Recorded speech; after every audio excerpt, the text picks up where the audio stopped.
this is Strawberry Bone over here, and today I'm going to be reading a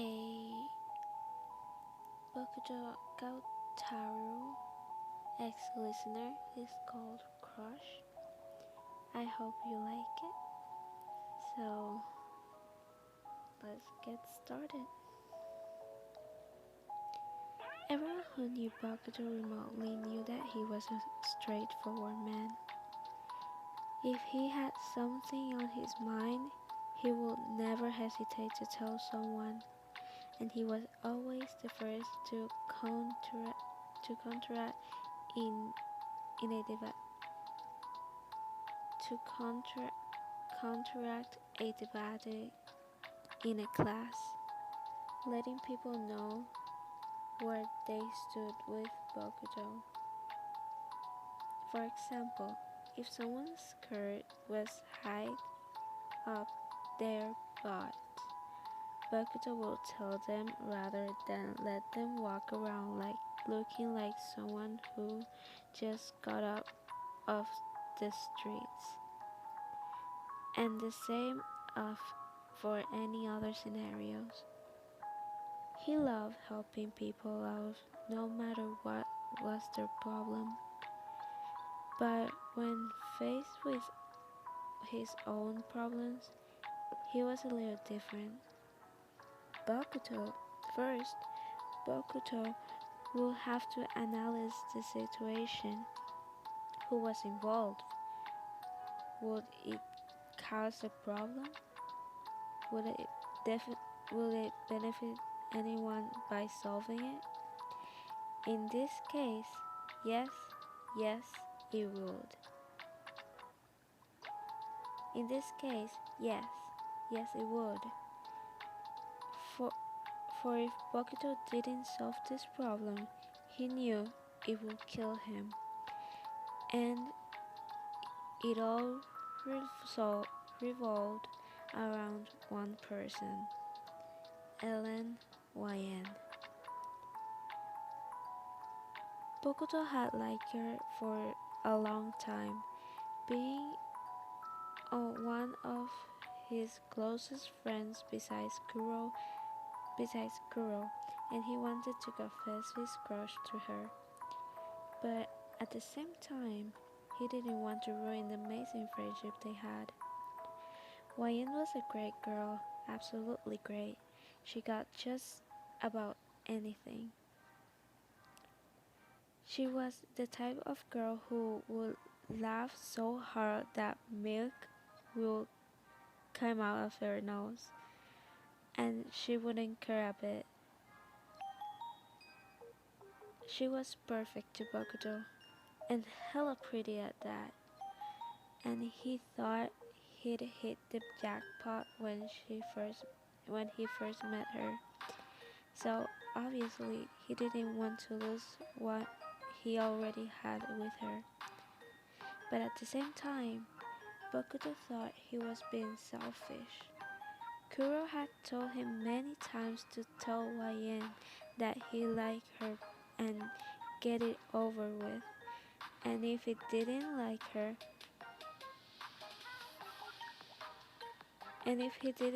her, thought Noggies, the world hurt sometimes. But Bokuto didn't want Yeayyy to feel like it was her fault if she said no, because he knew she was the type of person to take things too hard, and Bokuto would rather hurt himself to let Yeayyy feel that way. But he knew Yeayyy better than anyone else, and even though she went to Nekoma and was a second year, Bokuto just wanted her to know how he felt. So one day after school ended earlier for Fukurodani, as some idiots started a fire in the voice changing room, and no, it wasn't Bokuto. Bokuto immediately got the train to Tokyo, texting texting his mother to let him know that he was seeing Wayan and Kuro and headed straight for Nekoma. By the time he got there, school had just finished, and all the students had already began pouring out of the school building. But Bokuto knew Wayan and Kuro hadn't left yet, as he would walk past them on his way there. However, when he did see them, Wayan seemed so surprised to see the owl-like male that she couldn't help but run up to him as fast as she could and jump on him in a hug, wrapping her legs around his waist and hugging his neck tightly. Go! She squealed happily, and Bokuto ignored the weird glances he received from people walking past so he could focus on supporting Wayan by wrapping his arms around her waist. Over Wayan's shoulder, Bokuto could see Kuro smirking deviously as he raised his hand and made an OK sign, one with one of them while, while inserting his finger into the hole teasingly. Shifting his hand around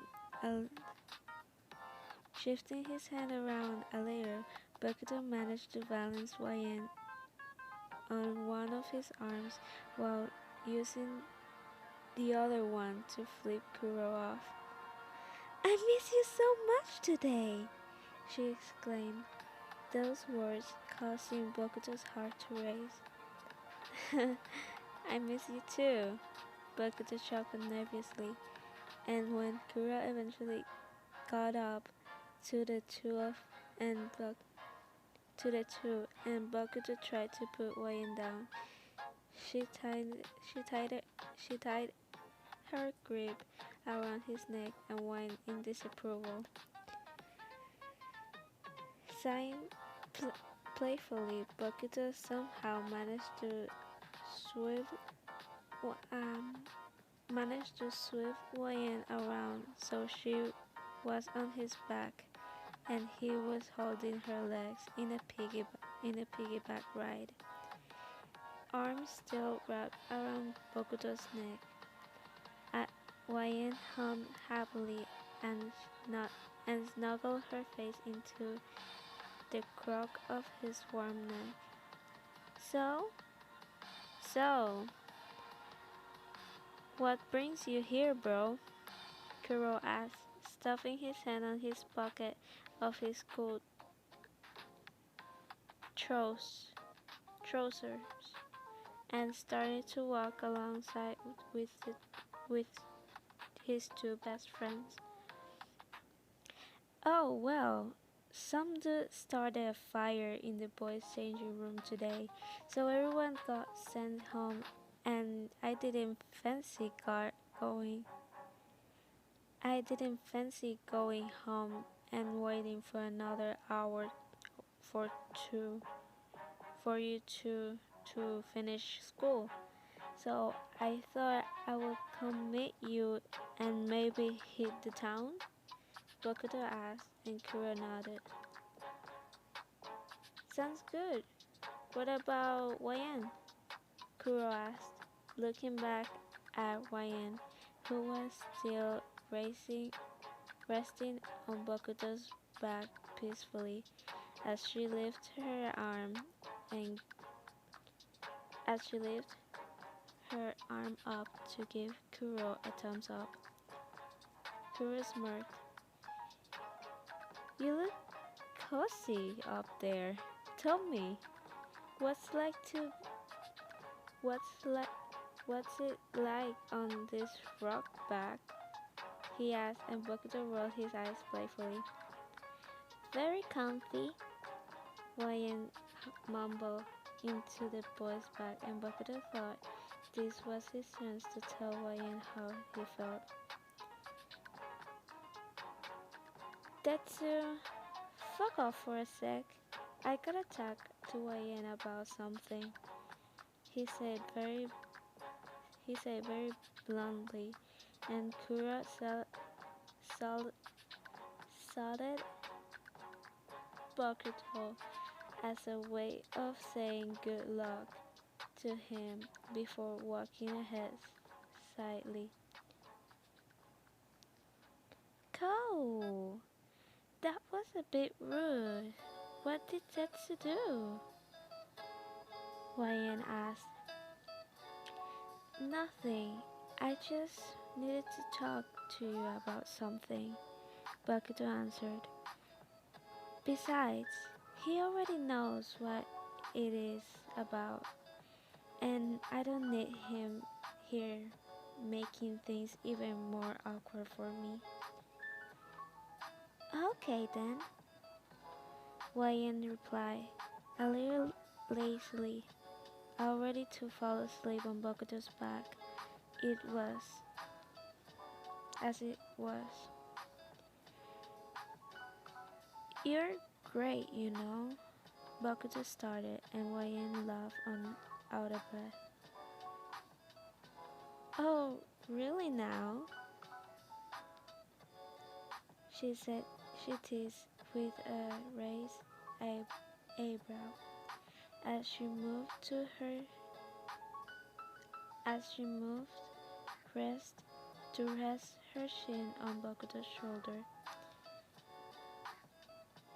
diddling her head to the side so she could see Bokuto's really pretty face.